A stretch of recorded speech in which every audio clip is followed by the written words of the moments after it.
Nomor berapa sih? Ini dapat. Kenapa?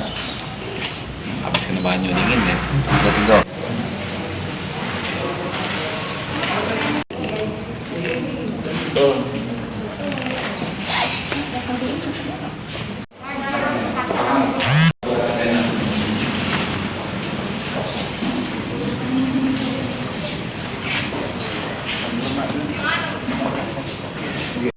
Lihat tapi lamunnya terlibat.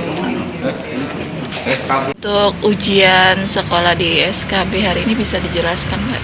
Ya, alhamdulillah hari ini kita sesuai dengan jadwal dari pemerintahan pusat, kita melaksanakan ulangan sekolah yang kita laksanakan secara luring. Memang bisa dilaksanakan secara daring, bisa juga secara luring, tetapi karena keadaan anak-anak kami di SKB ini kan banyak anak-anak yang bekerja, artinya anak-anak datang ke sekolah tetapi dengan memperhatikan protokoler kesehatan yang sudah ditetapkan oleh pemerintah, diantaranya itu harus menggunakan masker, harus menggunakan cuci tangan, menjaga jarak. Makanya kami atur sudah tempat duduk siswa itu berjarak lebih kurang 1 meter sampai 1,5 meter dari satu dengan yang lain. Serta ulangan pada hari ini dalam hari itu lebih kurang 51 orang yang terdata di SKB, dan yang terdata di pilihan lebih kurang 36 orang. Cuman dalam pelaksanaannya hari ini untuk di SKB dari 51 orang itu yang datang 36 orang. Karena memang untuk menyampaikan info ke mereka-mereka ini sangat kesulitan.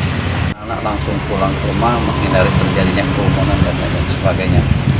Nah, pelaksanaan ujian ini kami lakukan selama 2 hari Bu ya. Atau selama 4 hari ya, tapi setiap hari itu ada beberapa pelajaran, mungkin 2, ada yang 3. Jadi jumlah hari pelaksanaan itu lebih kurang 4 hari dan diawasi oleh 2 orang pengawas dalam setiap ruangan, dan pengawasnya pun harus menerapkan. Pada hari ini kami dari Dinas Pendidikan Kota Palembang beserta rombongan telah memantau di SKB Negeri telah melaksanakan ujian yang sesuai dengan protokol kesehatan, dan kami sudah melihat mereka mengadakan kegiatannya melalui luring ya. Jadi Jangan lupa subscribe, share, komen, dan like ya.